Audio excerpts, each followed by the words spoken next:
Assalamualaikum warahmatullahi wabarakatuh. Halo teman-teman, nama saya Siti Nurjana, mahasiswa program studi Akuntansi Syariah, Institut Agama Islam Tazkiyah Bogor.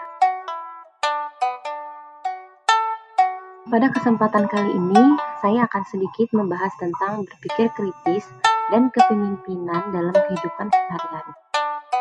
Saat ini, saya mempunyai 3 aktivitas yang mana membutuhkan cara berpikir kritis dan kepemimpinan dalam kehidupan saya. 3 aktivitas itu adalah sebagai ibu rumah tangga, ibu pekerja, dan sedang melanjutkan pendidikan. Nah, sekarang bagaimana saya harus mengatur pola pikir dan melakukan kegiatan agar dapat ketiga hal tersebut berjalan dengan baik. Posisi wanita dalam keluarga tentunya peran ibu sangat dibutuhkan dengan cepat dalam pengambilan keputusan.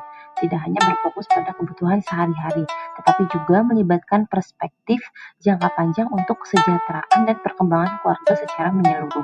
Keputusan yang diambil oleh ibu rumah tangga memainkan peran krusial dalam membentuk dinamika dan kualitas kehidupan keluarga, yang mendorong diskusi terbuka untuk mengajak anak-anak menyampaikan pendapat serta merangsang pertanyaan, mendukung perkembangan berpikir kritis, seperti pemodelan perilaku melihat orang tua atau anggota keluarga yang menggunakan pemikiran kritis dalam mengatasi masalah mempengaruhi pemikiran anak-anak. Dalam dunia kerja, tentunya kita banyak mengalami proses belajar yang melibatkan tantangan, kesalahan, dan pemecahan masalah yang membantu mengasah keterampilan berpikir kritis, seperti halnya yang berkaitan dengan posisi kerja saya yang membutuhkan pelayanan prima terhadap customer. Berpikir kritis inilah sangat penting jika ada keluhan dan bagaimana pula kita meresponnya dengan cepat dan baik. Berpikir kritis adalah keterampilan penting bagi seorang mahasiswa. Ini melibatkan kemampuan untuk mengevaluasi informasi, menganalisis argumen, dan membuat keputusan yang rasional dan terinformasi. Mempraktikkan dan mengasah keterampilan tersebut melalui diskusi kelas, menulis esai atau laporan, serta menerapkan logika dan analisis dalam kehidupan sehari-hari akan membantu mahasiswa yang lebih terampil.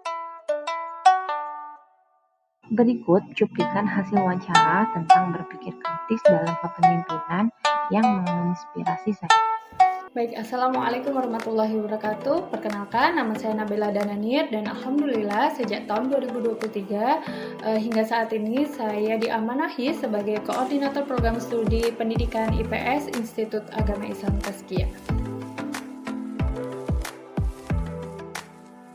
Baik, menjawab pertanyaan yang berkaitan dengan bagaimana kepemimpinan yang efektif itu menurut saya, bagi saya kepemimpinan yang efektif itu adalah kepemimpinan yang mampu memberikan gambaran atau imajinasi kepada anggota tim berkaitan dengan visi yang telah ditetapkan oleh organisasi.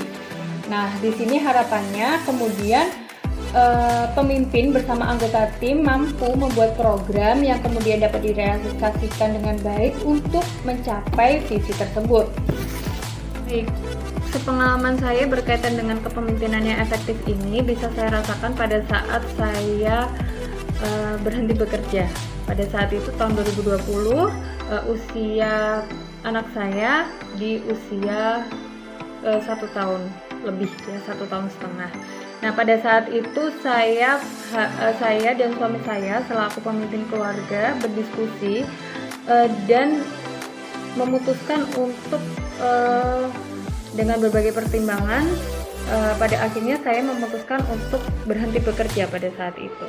Karena kami sadar bahwa tujuan keluarga itu ternyata memang tidak untuk diri saya, tetapi memang untuk keluarga. Sehingga pada saat itu keputusan saya berdasarkan dengan visi keluarga yang memang harus dicapai pada saat itu, sehingga saya lebih mementingkan visi keluarga daripada keinginan saya pribadi. Nah, saya rasa itu yang mungkin bisa saya bagi ke teman-teman ya berkaitan dengan efektivitas dalam kepemimpinan. Di sini pemimpin juga perlu memastikan bahwa anggota timnya itu paham bahwa ada satu tujuan yang akan dicapai dalam organisasi itu. Nah, sehingga perlu ada peran masing-masing dan keputusan yang diberikan oleh pemimpin itu diharapkan tidak memberatkan salah satu pihak, tidak mengorbankan salah satu pihak, karena kita harus sadar bahwa ada tujuan organisasi yang harus kita capai. Nah, baik, untuk menjawab pertanyaan berikutnya, bagaimana cara saya mempengaruhi?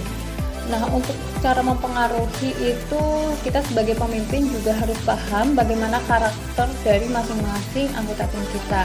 Jadi kita harus mengenal secara personal siapa-siapa saja anggota tim kita, disertai juga apa saja kompetensi anggota tim kita, dan juga apa saja kekurangan-kekurangan yang ada di anggota tim kita, sehingga nanti kita bisa menempatkan anggota tim kita itu ke dalam porsi yang tepat, yang jelas tujuan awalnya ada mencapai visi yang sudah kita sepakati di awal. Sehingga nanti posisinya ketika kita akan memotivasi proses pencapaian visi tersebut, motivasi yang perlu kita kuatkan adalah motivasi yang berkaitan dengan kompetensi dari masing-masing anggota tim, sehingga anggota tim akan lebih percaya diri dalam mencapai visi yang sudah ditetapkan tadi berdasarkan kompetensi masing-masing. Dan tentunya juga di samping menguatkan kompetensi yang sudah ada, pemimpin juga perlu memberikan saran dan masukan kepada anggota tim bahwa pengembangan diri juga penting.